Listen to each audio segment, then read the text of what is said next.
All right, our next guest will be an inspiration to anyone who's ever thought of quitting that day job to write the great American novel. 5 months ago, Chad Harbach was out of work, scratching to pay the rent and sitting on a 475-page manuscript that nobody wanted. Maybe he hadn't shopped it around quite yet. But today he has a $650,000 publishing deal with Little Brown. It's one of the highest prices ever paid for a first novel by a man writing for a male audience. The book is about baseball. The tentative title is The Art of Fielding. And Chad joins us now. The title, of course, could change. I thought it was interesting in our Bloomberg story, which was one of the most read stories of the week last week, by the way. It's one of the highest sort of paydays for a man who wrote a novel geared towards men. I mean, who categorizes these things? Well, I mean, I don't necessarily think of it as a novel written for men. Most of the characters are men, and it does kind of center around a baseball team. But, so far the women who have read it have really I've read a little bit. It's a great read. I mean, so far from what I've got. Let me ask you, were you surprised by the amount of money that you're going to get for this? I was surprised by the amount. Yeah, I mean, just because I live in New York and I run a magazine, and so I hear a lot of the kind of talk in the publishing industry, and in the last couple of years, just like in every other industry, people talk about how advances are down and the industry is a little bit uncertain. And so this turned out to be. It turned out better than I could have expected. So it's interesting. You run a kind of a high-end literary magazine, right? And people have been talking about in the industry for books, advances are down really across the board, but especially for more of a literary novel, right? I mean, this is not an FBI kind of 24. Yeah, no vampires. There are no thriller. Vampires. There are no vampires in it. So how did the process go? Talk us through the auction. A 2-day auction seems interesting. You got an agent. I got an agent, Chris Slam. And then he takes you through this auction process with a bunch of publishers that I guess he rounded up and sent the book to. Yeah, well, we sent the book to an editor at each of the major publishing houses, and then, I mean, an auction is kind of the normal state of affairs that you see who's interested, and then they make their bids, and if there are competing bids, then then they compete against one another.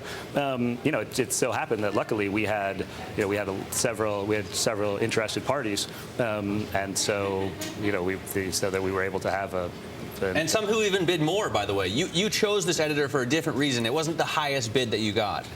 Yeah, I mean, Little Brown is just a fantastic house, and I'm very excited to work with Michael Peach, who's the publisher there and who's going to be my editor for this book. And so, yeah, we were persuaded by that even more so than the money. So you know what's going on. Everybody's sitting at home right now. All of these out-of-work folks are saying, how do I go and write a novel and turn out, and get a deal like this? I mean, but you worked on this for what, 9 years? Yeah, almost 10 years, really.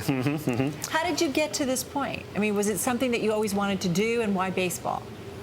Well, it was certainly something that I always wanted to do, and when I graduated from college, I was sort of I was aimless. I was kind of a little bit aimless in most ways, except for the fact that I knew that I wanted to write a novel, and kind of always had wanted to. And I became, there's this the book is set at a little college, and it kind of centers around a college baseball team. Right. And the central character is a shortstop there who he's just a phenomenally kind of magically good shortstop, and he's on the verge of kind of realizing his dream and getting drafted and making his $1 million and going to the pros. And just as he's on the verge of this, he just suddenly loses the ability to throw the ball. For no physical reason. It's kind of a psychosomatic thing, that I had seen. And so around the time that I started writing the book, I had seen this happening to several Major League Baseball players in New York. Like Chuck Knobloch is the great example of he was the second baseman, and all of a sudden he just had this sort of block where he couldn't throw the ball to first.